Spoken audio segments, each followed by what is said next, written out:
question pour vous autres, les filles. Seriez-vous capable, toi oui, là, tu l'as dit tantôt, mais vous autres, de passer une journée sans les réseaux sociaux? Oui, moi je suis capable de le faire, mais c'est très conscient. Moi, des fois, je vais faire un jeûne. Tu sais, je prie, puis des fois, quand j'ai besoin d'avoir des réponses de Dieu, puis je veux pas jeûner de la bouffe parce que, bon, j'allaitais, puis j'aime manger. Donc, je jeûne des médias sociaux. Oui, donc, qu'est-ce que je fais en jeûnant des médias sociaux? C'est que je me dis, ben moi, pendant le prochain mois, les 2 prochains mois, je débarque des médias sociaux.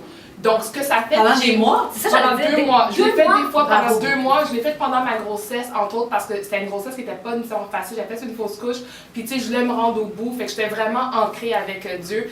Puis, moi, ça a été mon jeûne. Et je vous dirais que les périodes que j'ai déconnectées ont été des périodes extraordinaires. Parce que j'ai été capable de reconnecter avec moi. Parce que, veux pas, quand tu es sur les médias sociaux, tu es toujours influencé par l'autre personne. Tu sais, tu te compares. T'es comme en réaction.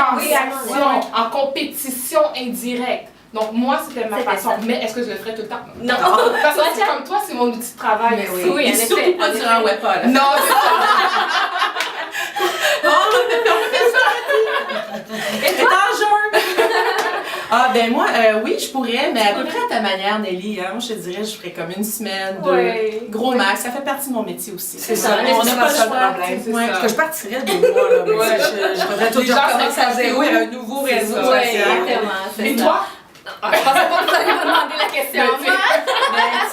Non, mais qu'est-ce que je peux dire? Moi, j'ai beaucoup de difficultés. Sincèrement, là, c'est vrai quand je dis, la première chose que quand je me réveille, c'est que je prends le téléphone.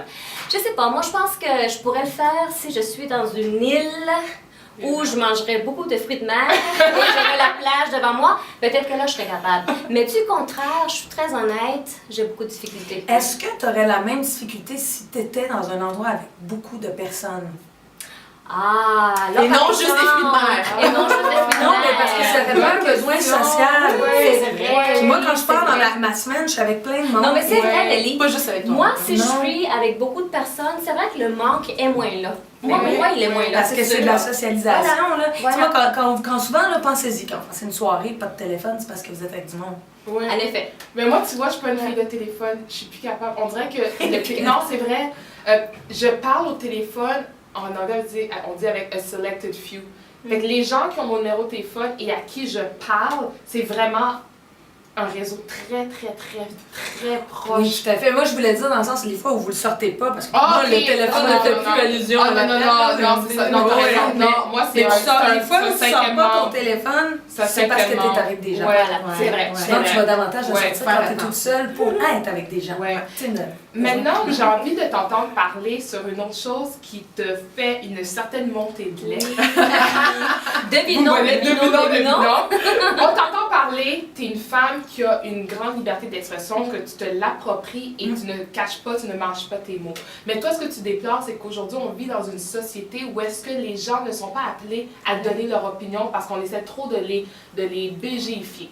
Oui, le terme que tu utilises, c'est pas mon terme, c'est ton terme. Mais je pense même l'avoir lu dans le livre d'Alain Deneau sur la médiocratie, qui s'appelle La médiocratie, où est-ce qu'il explore de façon très documentée, très intellectuelle. En fait, c'est un universitaire, ce phénomène-là. C'est un phénomène que, oui, en fait, c'est qu'on est non seulement pas appelé à s'exprimer, mais en plus, on est appelé à se la fermer. Donc, BGifier, c'est la fermer.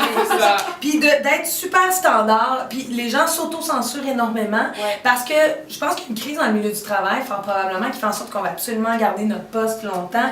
Donc, on veut pas déranger. Et les entreprises aussi vont voir notre profil. Ils vont voir tout ce qu'on fait sur les réseaux sociaux. On s'entend, là, on n'a plus de vie. C'est intrusif, parce que là, on n'est plus autorisé à aller dans des manifestations parce qu'on pourrait être pris en photo. On n'est plus autorisé à faire des montées de lait sur des sujets qui nous touchent particulièrement. Et en plus, les entreprises ont des politiques internes qui sont très intimidantes, très contenantes, où, par exemple, si vous travaillez dans le secteur public, on ne veut pas que vous donniez vos opinions politiques. Alors que ce sont les gens de la société qui maîtrisent le plus les rouages et qu'on aurait avantage à entendre démocratiquement. Parce que les enjeux les touchent. Mais oui, mais non seulement ils les touchent, mais ils les comprennent, ils vivent avec, ils travaillent avec. Donc, on veut entendre la vie de ces gens-là. Mais non, tu n'as pas le droit d'en parler, tu n'as pas le droit de donner ton avis. Ça marche pas bien, Hydro-Québec, tu n'as pas le droit de le dire. Tu es un employé d'Hydro-Québec. Mais là, si t'es syndiqué, c'est pire. Ah oui, Ouais, puis ça, c'est un des... Tu sais, moi, je crois encore beaucoup aux syndicats, mais il y a des vices par rapport à ça. Effectivement, il y a des enjeux qui font qu'on ne peut plus parler. C'est comme des lignes de parti. C'est la même chose. Mais c'est le même problème. c'est ça. Puis je vis le même problème dans la politique, où est-ce que tu es obligé de rentrer dans le... Alors qu'on devrait... Je pense que c'est culturellement qu'on aurait avantage à développer une espèce de valorisation de... On a le droit de s'exprimer, on a le droit de ne pas avoir les mêmes avis. Il faut être en rapport avec la différence, avec les gens qui pensent autrement. Il faut bien vivre avec ça. Et même en tant qu'entreprise, tes employés ne représentent pas la ligne de l'entreprise.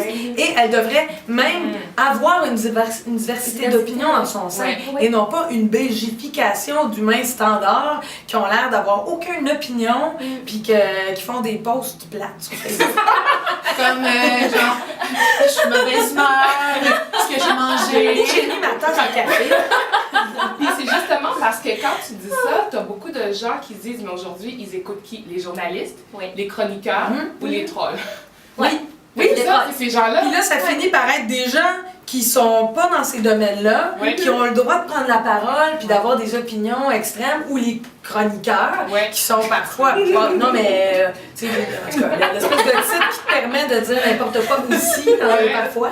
Fait que tu fais... Mais voyons, démocratiquement, on aurait tous avantage à pouvoir débattre.